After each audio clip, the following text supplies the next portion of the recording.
Good afternoon. It's been about 3.5 years since the economic recovery began. The economy continues to expand at a moderate pace. Unfortunately, however, unemployment remains high. About 5 million people, more than 40% of the unemployed, have been without a job for 6 months or more, and millions more who say they would like full-time work have been able to find only part-time employment or have stopped looking entirely. The conditions now prevailing in the job market represent an enormous waste of human and economic potential. A return to broad-based prosperity will require sustained improvement in the job market, which in turn requires stronger economic growth. Meanwhile, apart from some temporary fluctuations that largely reflected swings in energy prices, inflation has remained tame and appears likely to run at or below the Federal Open Market Committee's 2% objective in coming quarters and over the longer term. Against a macroeconomic backdrop that includes both high unemployment and subdued inflation, the FOMC will maintain its highly accommodative policy. Today, the committee took several steps. First, it decided to continue its purchases of agency mortgage-backed securities initiated at the September meeting at a pace of $40 billion per month. Second, the committee decided to purchase longer-term Treasury securities, initially at a pace of $45 billion per month, after its current program to extend the average maturity of its holdings is completed at the end of the year. In continuing its asset purchases, the committee seeks to maintain downward pressure on longer-term interest rates and to keep financial conditions accommodative, thereby promoting hiring and economic growth while ensuring that inflation over time is close to our 2% objective.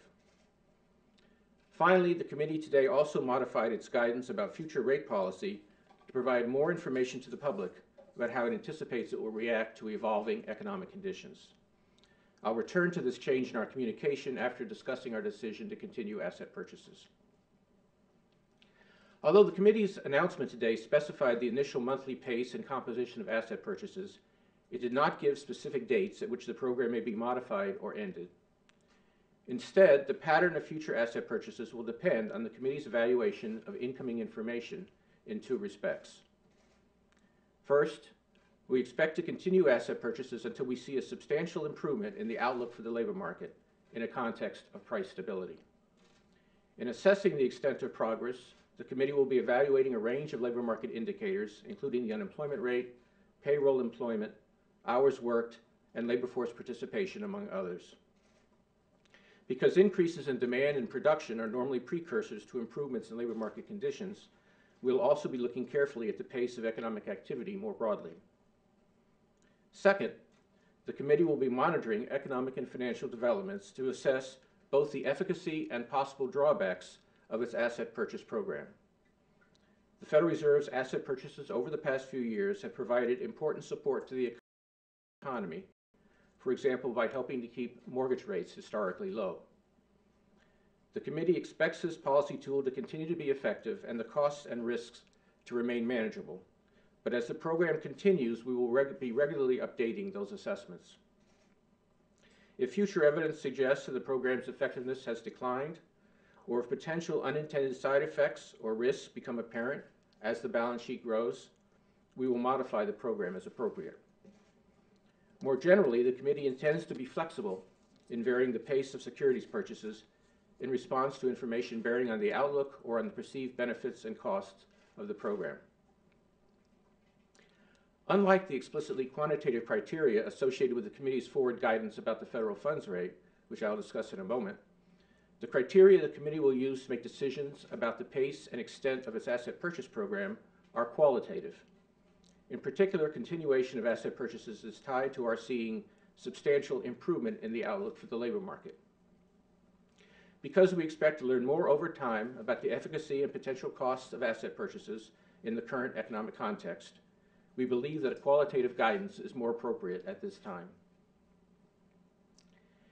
In today's statement, the committee also recast its forward guidance to clarify how it expects its target for the federal funds rate to depend on future economic developments.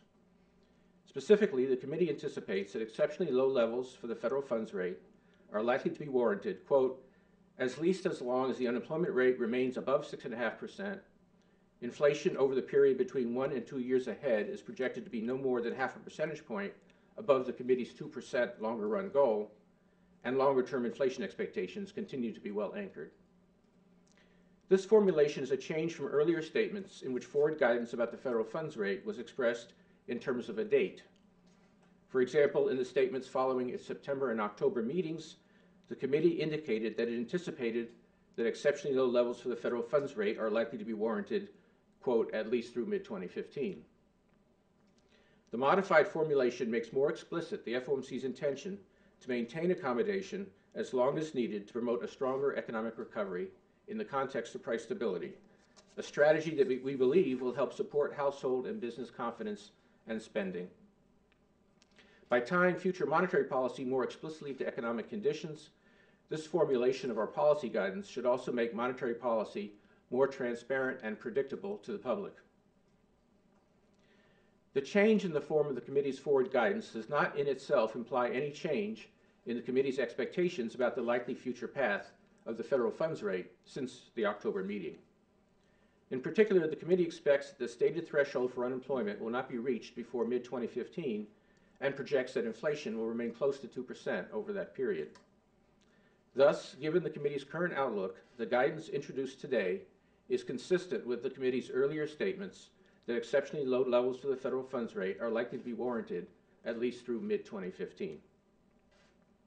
Let me emphasize that the 6.5% threshold for the unemployment rate should not be interpreted as the committee's longer-term objective for unemployment. Indeed, in the economic projections submitted in conjunction with today's meeting, the central tendency of participants' estimates of the longer-run normal rate of unemployment is 5.2 to 6.0%. However, because changes in monetary policy affect the economy with a lag, the committee believes that it likely will need to begin moving away from a highly accommodative policy stance before the economy reaches maximum employment. Waiting until maximum employment is achieved before beginning the process of removing policy accommodation could lead to an undesirable overshooting of potential output and compromise the FOMC's longer-term inflation objective of 2%. As the FOMC statement makes clear, the committee anticipates that policy under the new guidance will be fully consistent with continued progress against unemployment and with inflation remaining close to the committee's 2% objective over the longer term. Although the modified guidance should provide greater clarity about how the committee expects to respond to incoming data, it by no means puts monetary policy on autopilot. In this regard, let me make several points. First, as the statement notes, the committee views its current low-rate policy as likely to be appropriate at least until the specified thresholds are met. Reaching one of those thresholds, however, will not automatically trigger immediate reduction in policy accommodation. For example, if unemployment were to decline to slightly below 6.5% at a time when inflation and inflation expectations were subdued and were projected to remain so, the committee might judge an immediate increase in its target for the federal funds rate to be inappropriate. Ultimately, in deciding when and how quickly to reduce policy accommodation, the committee will follow a balanced approach in seeking to mitigate deviations of inflation from its longer-run 2% goal and deviations of employment from its estimated maximum level. Second, the committee recognizes that no single indicator provides a complete assessment of the state of the labor market, and therefore will consider changes in the unemployment rate within the broader context of labor market conditions. For example, in evaluating a given decline in the unemployment rate, the committee will also take into account the extent to which that decline was associated with increases in employment and hours worked, as opposed to, say, increases in the number of discouraged workers and falling labor force participation. The committee will also consider whether the improvement in the unemployment rate appears sustainable. Third, the committee chose to express the inflation threshold in terms of projected inflation between 1 and 2 years ahead rather than in terms of current inflation. The committee took this approach to make clear that it intends to look through purely transitory fluctuations in inflation, such as those induced by short-term variations in the prices of internationally traded commodities, and to focus instead on the underlying inflation trend. In making its collective judgment about the underlying inflation trend, the committee will consider a variety of indicators, including measures such as median, trim mean, and core inflation, the views of outside forecasters, and the predictions of econometric and statistical models of inflation. Also, the committee will pay close attention to measures of inflation expectations to ensure that those expectations remain well anchored. Finally, the committee will continue to monitor a wide range of information on economic and financial developments to ensure that policy is conducted in a manner consistent with our dual mandate. It's worth noting that the goals of the FOMC's asset purchases and of its federal funds rate guidance are somewhat different. The goal of the asset purchase program is to increase the near-term momentum of the economy by fostering more accommodative financial conditions, while the purpose of the rate guidance is to provide information about the future circumstances under which the committee would contemplate reducing accommodation. I would emphasize that a decision by the committee to end asset purchases, whenever that point is reached, would not be a turn to tighter policy. While in that circumstance the committee would no longer be increasing policy accommodation, its policy stance would remain highly supportive of growth. Only at some later point would the committee begin actually removing accommodation through rate increases. Moreover, as I've discussed today, the decisions to modify the asset purchase program and to undertake rate increases are tied to different criteria. In conclusion, the FOMC's actions today are part of our ongoing efforts to support economic recovery and job creation while maintaining price stability. As I have often stressed, however, monetary policy has its limits. Only the private and public sectors working together can get the U.S. economy fully back on track.